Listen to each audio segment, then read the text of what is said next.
Kronologi Ardianto dikeroyok keluarga pacar, sempat tanya soal pertunangan.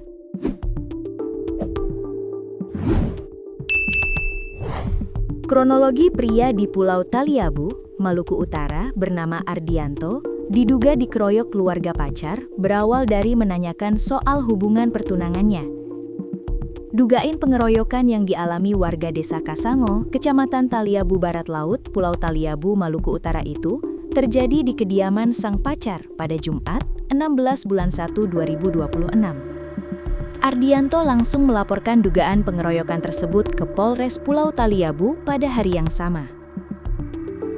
Namun, bagaimana kronologi yang sebenarnya hingga Ardianto mengalami tindak pidana penganiayaan? Pengeroyokan adalah tindak kekerasan yang dilakukan oleh dua orang atau lebih secara bersama-sama terhadap seseorang atau barang, biasanya terjadi di tempat terbuka dan dilakukan secara terang-terangan. Dalam hukum pidana Indonesia, pengeroyokan diatur dalam pasal 170 KUHP.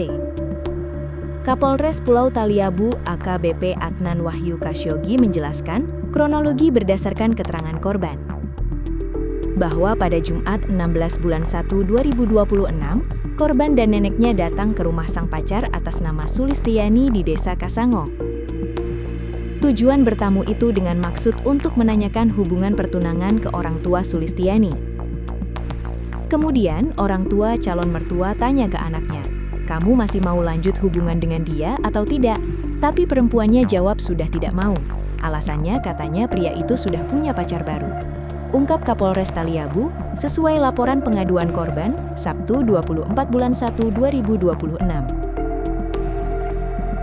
Mendengar jawaban penolakan dari pacarnya itu, Ardianto dan neneknya lalu berpamitan ke orang tua pacarnya untuk pulang.